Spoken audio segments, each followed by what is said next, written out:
All right, guys, welcome back to the channel. We got to talk about a story out of Illinois where a bakery is about to shut down over what they categorize as endless harassment, but it's more to the story than that. I'm about to run these videos so you can all check it out and we can talk about it. Don't forget to like, comment, share, and subscribe while we watching. Now let's roll it. According to this letter from the village's attorney, this business strip where the bakery is housed is not zoned for entertainment events. So if the owner continues to host them, she could face a hefty fine and possibly her liquor license revoked.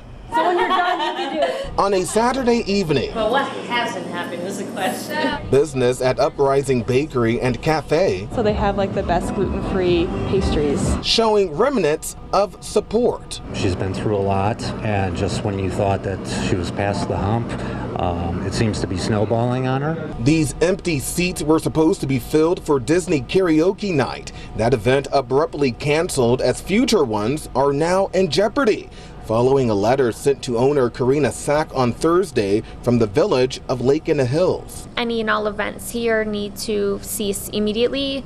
Otherwise, they were going to potentially take action against us, including fines, revocation of our business license, our liquor license. That's because, according to this letter, the business strip is not zoned for entertainment events that have been hosted here since the bakery opened back in November. So it's just when we added something that was LGBTQ and stuff like that, that it caused an uproar. The response? I'm outraged. Coming a week after her bakery was vandalized with hate messages hours before it was supposed to host a family-friendly drag show. The only thing I could do was just cry. I just looked around at everything and cried. For now, she's forced to cancel all of her upcoming events, but says her fight with the village is only beginning. We are working with our attorneys, so hopefully with their guidance, their help, and their support, we can find a path forward. In Lake in the Hills, I'm Trey Ward, ABC 7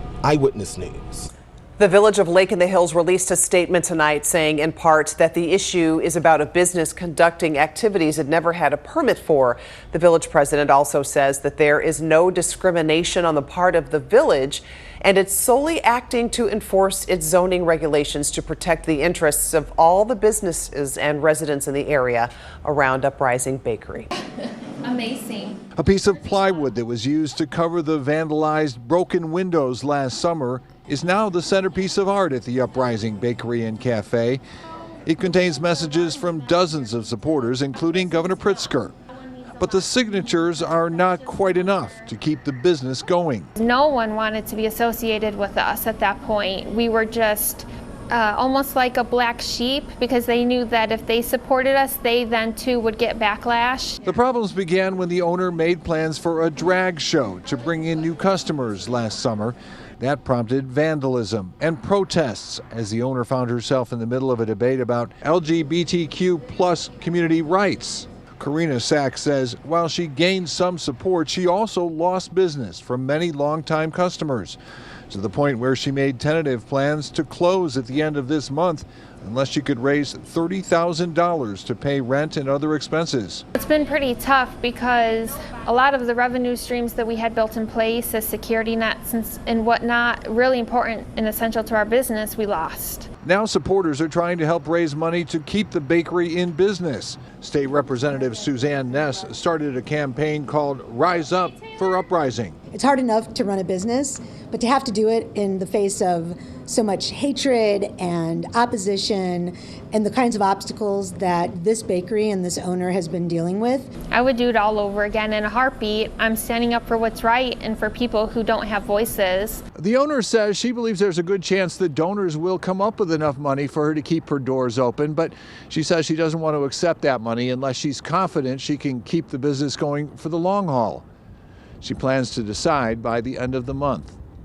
In Lake in the Hills, John Garcia, ABC 7 Eyewitness News. So from what we've seen, this woman's bakery is shutting down pretty much because she lost the business that she originally had after deciding to want to throw drag shows for kids. I don't understand where the term family-friendly drag shows even comes from. Growing up for a very long time, I knew about RuPaul. I knew who that was, but that was never something that, kids were into. That was more of an adult niche you know, if you into that type of thing. But to throw family friendly in front of drag show, I don't think that really makes it family friendly. And the reality is that the people of that community just did not rock with that. She went woke, and now the bakery's broke.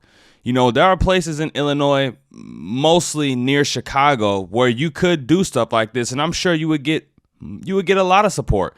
But where Lake in the Hills is, that's more northern Illinois. It's not really close to the city.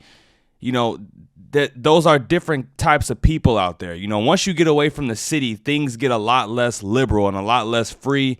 You know, people tend to be more conservative, and, you know, she just didn't get the support that she thought she was going to get for hosting this event. And I mean, the person who harassed the store, you know, that is hard to condone. You know, I'm a little bit torn because, you know, I think this free society where we just allow anything to go is partly the reason why it's so messed up nowadays. But at the same time, you know, I can't condone somebody, you know, breaking the window of a business, because that's just not cool. But if customers in your town or longtime customers decide to take business away from you because of the things that you decided to promote, then that's completely within their right to do so. They don't have to support you because you're doing a drag show. They could take their money and go spend it elsewhere. I don't really understand why a bakery had to get into the business of drag shows. It just doesn't make sense to me. You know, in today's day and age, you talk about drag and the LGBTQ and all these things. That's like, you know, you bringing up political points and things that people feel really strongly about. And, you know, once you get involved in that, you bringing that attention onto you and your business. So, I mean, she really did this to herself. She could have continued to serve her long-term customers. She could have continued to do what she does in terms of just baking and, you know, selling baked goods like most bakeries do. And she would have been just fine. I don't think she would have received any backlash. If she wanted to do drag events, she could have done that through other means, you know, organizing with people who actually do that and finding a place to host these events. She could have baked goods for an event. You know what I mean? Like, there's other ways to do it, but involving your store in it directly will result in you facing backlash for it. And you have to know where you at. Like I said, if she was in Chicago, I'm sure this wouldn't have been any problem at all. Like, matter of fact, she would have been cheered on. It would have been lots of people at the drag event if she was in Chicago, but she's not in Chicago. Her store isn't in the city of Chicago. So, you know, things differ once you get out of the city. Once you get out of the heart of the city, it's not all so liberal. Everyone isn't also, you know, in favor of things like drag shows for kids. But long story short, these family-friendly drag shows that she decided to host bankrupted her business. And now she needs $30,000 in order to keep the business going, which I'm not even sure that would help much, because if she raises the $30,000 just to keep things going, to inevitably face the same problems of not having a customer base like she used to have, then she'll just be right back in the hole. So that's it for the video, you guys. Let me know what you thought about this in the comments down below. Don't forget to like, comment, share, and subscribe on your way out the door. And until next time, you guys, I'm out of here. Peace.